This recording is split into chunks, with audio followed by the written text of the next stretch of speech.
Hello YouTube. Hello Minds. Finally got me a selfie stick. Now you get to see my half bald head. So today I'd like to talk about a new idea that I'm fleshing out, putting to paper, and trying to put together as far as groups on Minds, groups on Facebook. At least until Facebook becomes entirely too insufferable and I switch over to Minds completely, or they go bankrupt.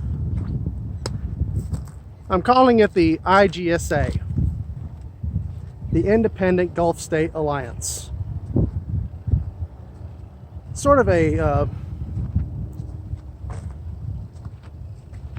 I don't want to get too out there with the politics of it, but the name pretty well says it all. And yeah, I deliberately chose that nomenclature because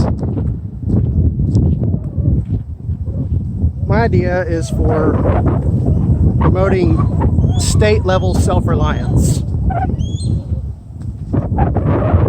There's a lot of secession and sovereignty movements. In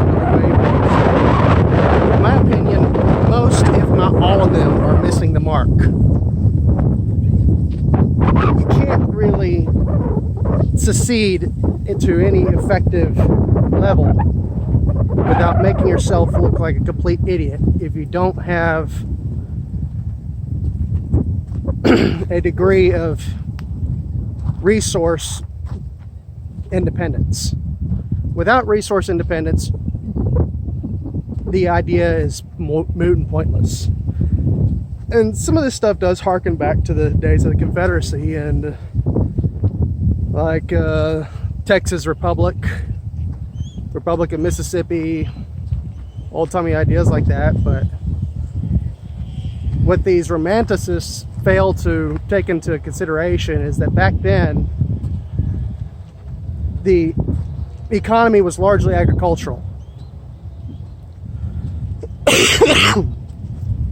And an agricultural economy is necessarily self-sufficient.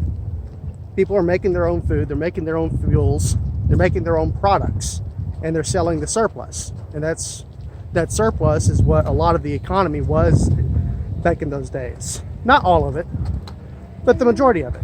You had farmers markets and things like that. People selling and trading livestock. Today, there's a lot more nuance to be considered.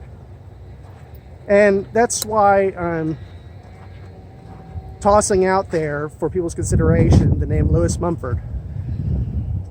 Lewis Mumford is, to my opinion, the premier green thinker. Because one, he was not radical. He did not advocate violence, he abhorred violence. If you read his works to any depth, one of the biggest criticisms he has of the modern era is the violence of it. And to his thinking, a lot of this violence was born from the idea of disposable economy. Everything around us is cheap. Everything around us is designed to be gotten rid of at some point.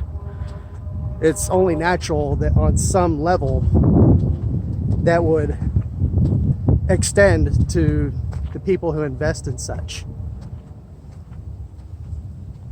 It's our psychology projecting onto our environment, I guess would be an adequate way of putting it. And so he called for a scientific redirection. Go back to the way we used to do things, where things were built to last. The things you bought were meant to be with you for long periods of time. Okay, so scientific progress might be slower, but it would be more meaningful. We wouldn't be galloping over each other in pursuit of the next best thing, because what we have now is going to be thrown away in the next generation. That's flawed. That's the kind of thinking that's gotten us islands of garbage floating around in the ocean.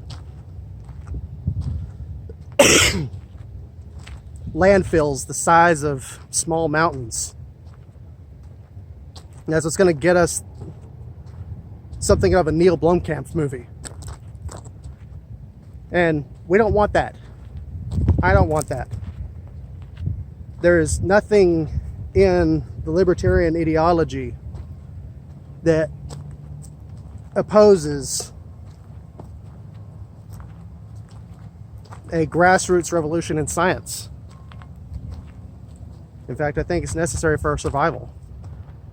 The problem is that we have a whole lot of junk thinkers out there, people like whomever wrote this Green New Deal, that give it a bad name, that are actually calling for violence in the name of this goal instead of joining in the discussion. They're trying to go up to the top in order to force feed their agenda down. And that's what creates revulsion.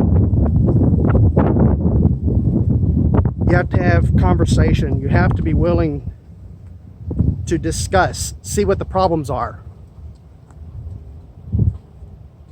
The smart people aren't in Washington.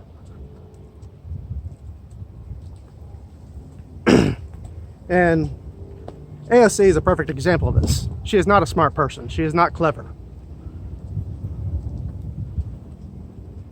Neither are the people that she surrounds herself with.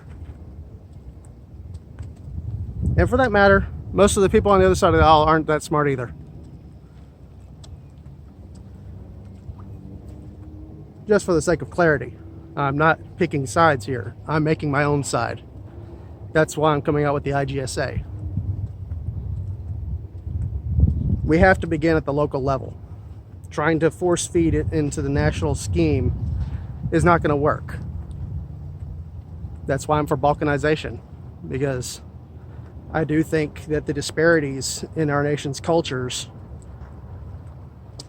are becoming that apparent, that the discussion needs to be on the table. We need to talk about boundaries. We need to talk about cultures. We need to draw our lines, because they're pushing us over the edge.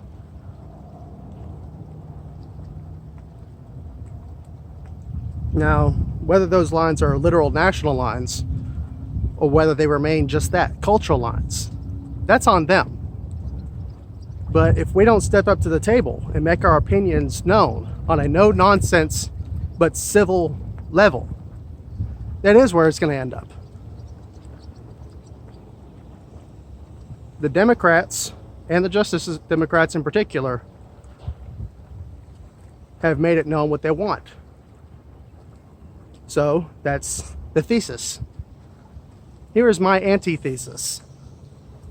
Somewhere in the middle is an ideal that can be reached. Whether that ideal is good for the whole nation or whether it's good just for the Gulf region.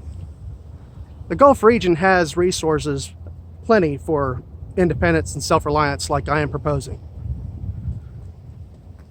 It's the nation state that prevents us from getting there by and large. It's big oil, which, while I realize big oil is not part of the nation state, it's very much in bed with it. And that's why I'm for corporate restructuring.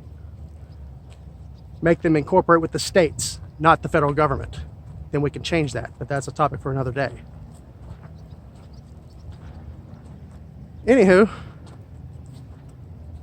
I'm out at the pier, like I was a couple videos ago. And they've got a little bit of business going on. I will show you that here in just a minute, as I want to share what's going on down here.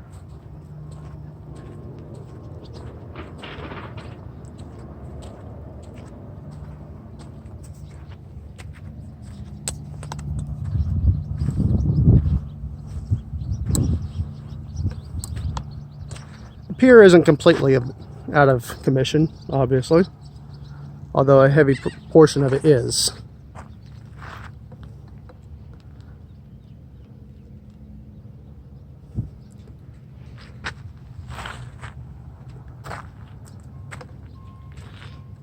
So anywho, that's my topic for today. announcing the IGSA. And my initial topic for discussion. Thanks for listening. Signing off.